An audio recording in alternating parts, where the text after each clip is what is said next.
Olá, eu sou James Altman Fernandes e sou especialista em RH estratégico. Hoje iremos conversar sobre o que precisa ser protegido pela Lei Geral de Proteção de Dados, a LGPD. O relatório de riscos globais 2019 do Fórum Econômico Mundial trouxe novamente a preocupação em relação a dois temas críticos que impactam diretamente as empresas. São eles: riscos socioambientais e riscos tecnológicos, que são os ataques cibernéticos e o roubo de dados.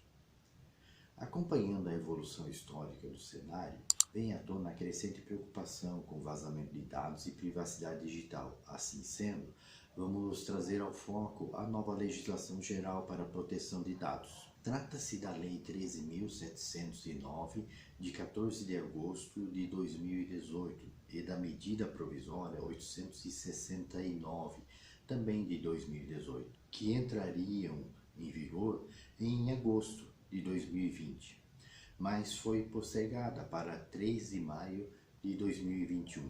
O adiamento dá aos negócios que interromperam ou não haviam pensado em iniciar o seu gap analysis em relação à lei uma oportunidade de começar ou prosseguir com o processo com um prazo maior, para verificar seus acertos e erros segundo a legislação. A lei regulamenta o tratamento de dados pessoais, inclusive nos meios digitais por pessoa natural ou por pessoa jurídica de direito público ou privado, com o objetivo de proteger os direitos fundamentais de liberdade e privacidade e o livre desenvolvimento da personalidade da pessoa natural. Qual é a aplicabilidade da LGPD? Ela deve ser utilizada em qualquer operação de tratamento efetuada por pessoa natural ou por pessoa jurídica de direito público ou privado que realize qualquer operação com dados pessoais cuja finalidade é econômica. Então, em resumo, a Lei Geral de Proteção de Dados, a LGPD, determina que os dados devem ser protegidos perante a lei. Quais dados? São os dados pessoais, que são um conjunto de dados aleatórios que permitam identificar o usuário final, como, por exemplo, nomes, endereços, telefonia, placas de veículos, números de documentos, etc. E dos dados pessoais sensíveis, que são de origem racial ou étnica, convicção religiosa, opinião política, filiação a sindicato ou alguma organização de caráter religioso, filosófico ou político. Dados referentes à saúde ou à vida sexual, dados genéticos ou biométricos, quando vinculado a uma pessoa natural. A lei estabelece as atividades e tratamento dos dados pessoais e os princípios que devem ser observados. Podemos estabelecer uma lógica entre eles: aqueles que são meio de utilização de dados, aqueles que são direito do titular e aqueles que são tratamento tecnológico dos dados. Vamos lá.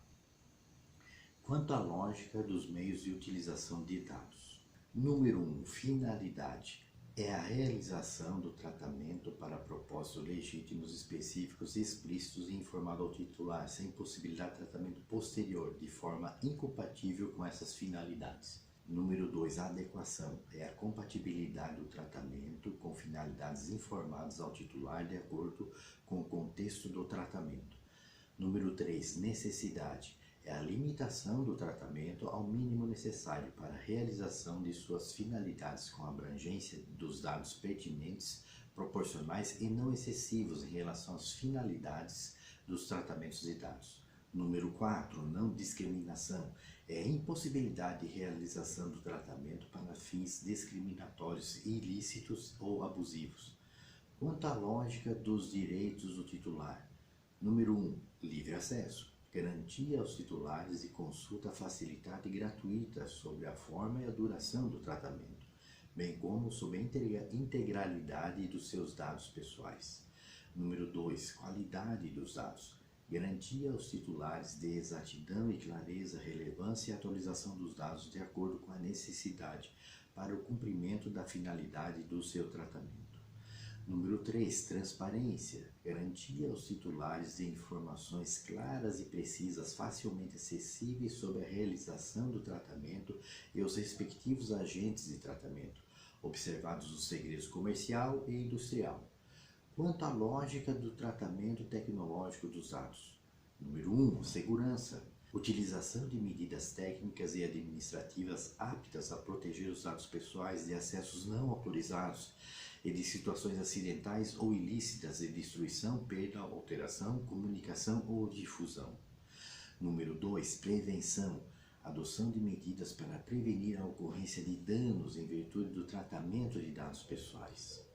E número 3, responsabilização e prestação de contas. Ter mecanismos para demonstração pelo agente de adoção de medidas eficazes e capazes de comprovar a observância e o cumprimento das normas de proteção de dados pessoais, inclusive de eficácia dessas medidas.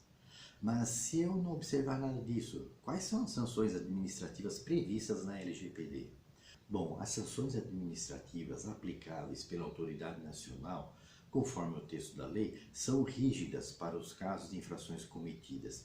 E o principal item de lei que deve ser observado é a multa, no qual a empresa estará sujeita de até 2% do seu faturamento, sem considerar os tributos com teto de 50 milhões por ocorrência. Mas isso não termina por aí não.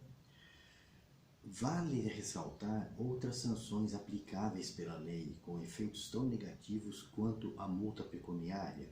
Por exemplo, a advertência com indicação de prazo para adoção de medidas corretivas, má publicidade da empresa, os bloqueios de dados pessoais e também a eliminação dos dados pessoais. Como podemos observar, as sanções administrativas são pesadas, sendo assim, a lei determina critérios para avaliação dos incidentes ocorridos.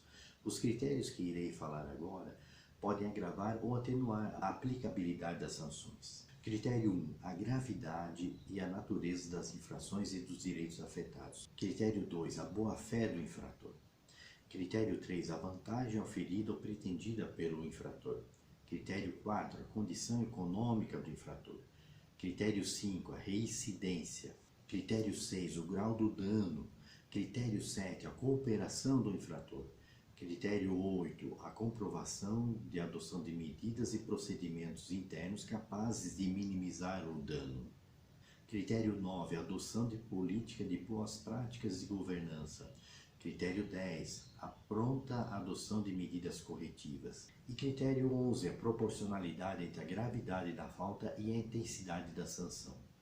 Bom, como podemos observar, todos esses critérios acabam sendo de natureza muito subjetiva e a comprovação, às vezes, pode ser de uma forma um pouco complicada para a empresa evidenciar.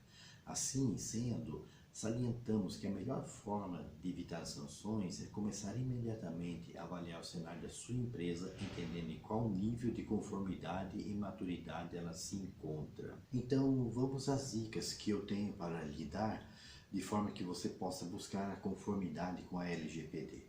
Dica 1. Capacite e nomeie um Data Protection Officer, conhecido como DPO, que nada mais é que uma figura encarregada da proteção de dados, seja ele responsável pela política da proteção de dados ou das melhores práticas de segurança, como a ISO 27001 e a proteção dos dados, ajudando a orientar funcionários e terceiros pela gestão da comunicação com titulares, autoridade nacional e principalmente prestar esclarecimento e providências.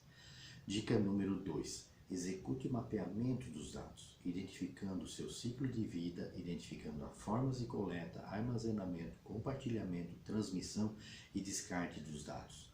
Faça uso desse mapeamento de dados para identificar os riscos.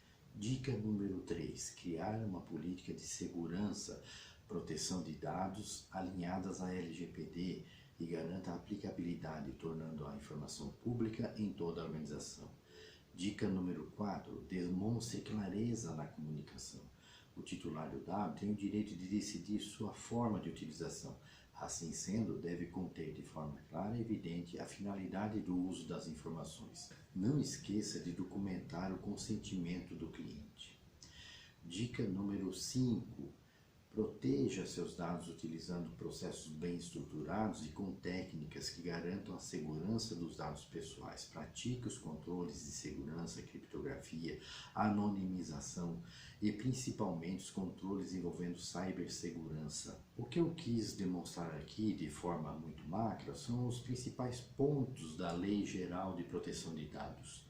Então, a partir dessa nossa conversa, eu gostaria de dialogar com você para que possamos tratar esses temas técnicos, atuarmos juntos nesse desafio dessa jornada. O meu convite, então, é que a gente faça uma avaliação do seu grau de maturidade e te propor fazer um teste agora e gratuitamente a respeito dessa maturidade. Então, clique no link abaixo para que possamos interagir e com esse mapeamento do seu grau de maturidade, possamos conversar sem compromisso. A Boutique RH atua de forma consultiva e independente, com foco em 3 pilares fundamentais: tecnologia, processos e serviços, e ajudamos as empresas com os seus desafios na gestão de pessoas. Acesse nosso site, nos acompanhe em nossas redes sociais e conheça as nossas ofertas que melhoram o dia a dia do RH das empresas. Se inscreva aqui no canal, ative o sininho, coloque o seu gostei e deixe seu comentário ou sua dúvida para interagirmos. Transforme o seu RH em sucesso organizacional. A Boutique RH conecta as pessoas aos resultados. Muito obrigado.